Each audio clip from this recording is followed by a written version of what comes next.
जो अभिभावक बच्चों को स्कूल भेजने की तैयारी कर रहे हैं उन्हें सचेत हो जाना चाहिए, क्योंकि कोरोना महामारी का कहर अभी थमा नहीं है।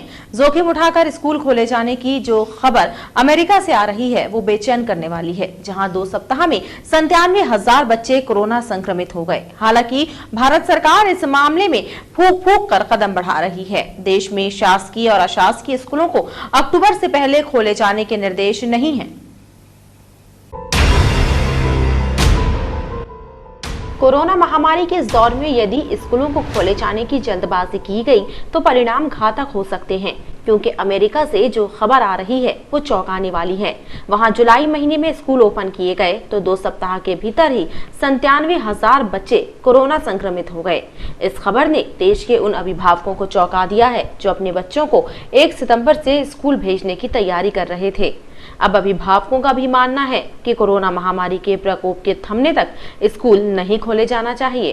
कोरोना का जो ये संक्रमण फैल रहा है उससे जितने भी अभिभावक गण हैं बहुत ज़्यादा डरे हुए हैं। और क्योंकि क्या है कि एक तो अभी ये जो वायरल फीवर का जो अटैक चल रहा है इससे भी जो है डरे हुए हैं। और ऐसे में अगर स्कूल खुलता है तो समझता हूँ कि ये महामारी जो है और ज़्यादा फैलेगी। इससे जो है बच्चों को जो है बहुत बुरा असर पड़ेगा। इसलिए जो है हम ये चाहते हैं शासन और प्रशासन से कि अभी स्कूल खोले ना जाएं। वहीं स्कूली बच्चे और शिक्षक भी मानते हैं कि स्कूल खुलने पर सावधानी रखने कड़ी मशक्कत करना पड़ेगी। जरा सी भी असावधानी महंगी पड़ सकती है। सबसे पहले तो हमें सोशल डिस्टेंसिंग का पालन करना पड़ेगा। उसके बाद हर क्लास में सैनिटाइज़र होना चाहिए और जो हर बच्चा है वो एक बेंच के पीछे एक बेंच बैठे, साथ में कोई ना बैठे। और कोरोना के उससे तो काफ़ी सारी सावधानियां बरतनी पड़ेंगी। मास्क पहनना बहुत ज़्यादा अनिवार्य है इसमें, ठीक है। और जो क्लासरूम में पहले बच्चे एक साथ बैठ जाते थे वो बिल्कुल भी नहीं होना चाहिए।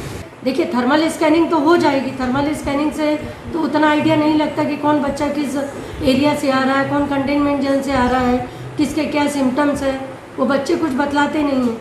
तो कोई अगर ऐसा बच्चा आ गया जो कि इफेक्टेड है उससे, तो वो क्या है दूसरे बच्चों को भी इफेक्टेड करेगा।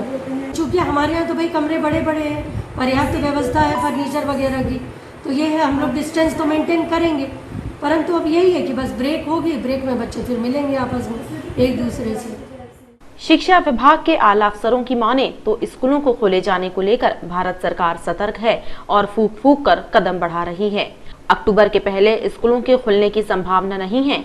उस पर भी सरकार योजना बना रही है कि पहले चरण में सिर्फ 12वीं क्लास के बच्चों को स्कूल बुलाया जाए। अभी महामारी पूरी तरह से कंट्रोल नहीं हुई है। हाँ। तो आप क्या सोचते हैं, क्या स्कूल खोला जाना उचित होगा? अभी इस संबंध में भारत शासन की तरफ से ये CBSE ने एक योजना बनाई हुई है। उसमें ये रखा हुआ है कि 1 सितंबर के बाद फेज़ वाइज स्कूलों को खोलने की योजना बन रही है। अभी उसको बना के योजना को संसद में रखा जाएगा और फिर उसके बाद इसका निर्णय होगा। तो उसमें जो योजना उन्होंने बनाई हुई है उसमें ये लिखा हुआ है कि शुरू में 12वीं कक्षा की क्लासेस, फिर उसके 15-20 दिन बाद 11वीं कक्षा की, फिर 1 महीने बाद 10वीं कक्षा की, फिर कुछ दिन बाद 9वीं कक्षा, और उनके लगभग 2-3 महीने बाद जब एकदम कंट्रोल हो जाएगा तब 6 से 8 और 1 से 5वीं कक्षाएँ खुलेंगी। अभी तो कोरोना वायरस का जो संक्रमण काल चल रहा है उसमें जो निर्णय होना है वो बड़ी क्लासों के लिए होना है। अभी छोटे बच्चों के लिए भी कोई निर्देश नहीं बना है। शिक्षा अधिकारियों का कहना है कि कोरोना महामारी का खतरा अभी टला नहीं है। ऐसे में यदि सरकारी और गैर सरकारी स्कूलों को खुलने की अनुमति दे दी गई तो संक्रमण का खतरा कई गुना बढ़ जाएगा। बच्चों से सोशल डिस्टेंसिंग का पालन कराना बेहद मुश्किल होगा। क्या ऐसी स्थिति में स्कूल खोला जाना उचित होगा या कोरोना महामारी के कंट्रोल होने के बाद ही स्कूल खोले जाना चाहिए? आप क्या सोचते हैं? देखिए, ये शासन स्तर की नीति है, इस पर शासन निर्णय करे। परंतु वर्तमान परिप्रेक्ष्य में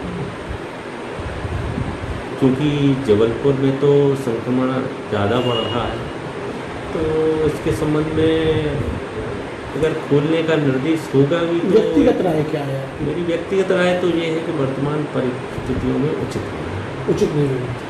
देखिए, मेरा तो सीधा स्पष्ट मानना है कि किसी भी सूरत में अभी स्कूल नहीं खोले जाने चाहिए, क्योंकि हमारे जो छोटे छोटे बच्चे हैं, स्कूल का मतलब होता है नर्सरी से लेकर इवन हम 10th और 12th के बच्चों की बात करें, अगर हम अपनी और आपकी बात करें तो भी हम बीच में प्लेस मास्क को ऐसे नीचे कर लेते हैं जी। और इतने सारे बच्चों को वो टिफिन शेयर ना करें, वो हर 2 मिनट 10 मिनट पे अपना हाथ स्कूल में साफ करें, वो पास ना बैठें, वो खेलें ना। और वो सबसे ऊपर वो जो ऑटो जाते हैं ना, जिसमें 8 10 15 बच्चे भर के ले जाए जाते हैं, एक के ऊपर एक बिठा के, तो सोशल डिस्टेंसिंग कैसे सुनिश्चित की जाए?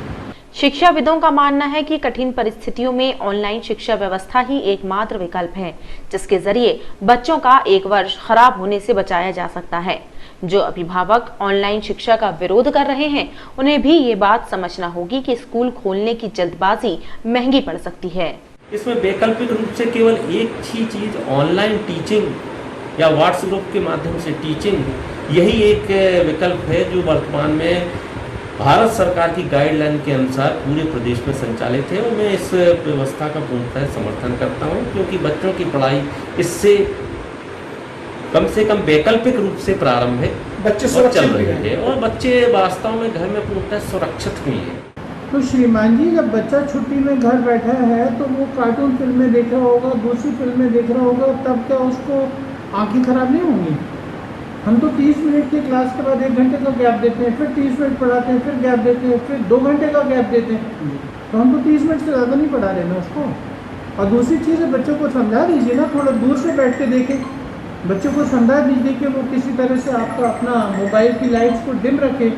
तो वो सारी चीज़ें हमारे पेरेंट्स नहीं करेंगे। उनको सीधा ये है कि सरकार जो भी कर रही है वो गलत है, ये बिल्कुल ठीक नहीं मानता मैं।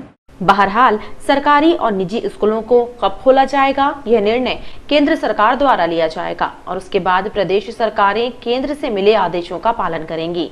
कोरोना महामारी के विपदा भरे इस दौर में प्रदेश सरकारें इस मामले में निर्णय लेने में स्वतंत्र नहीं हैं। वैश्विक महामारी के चलते सरकार के सामने बड़ी चुनौती है।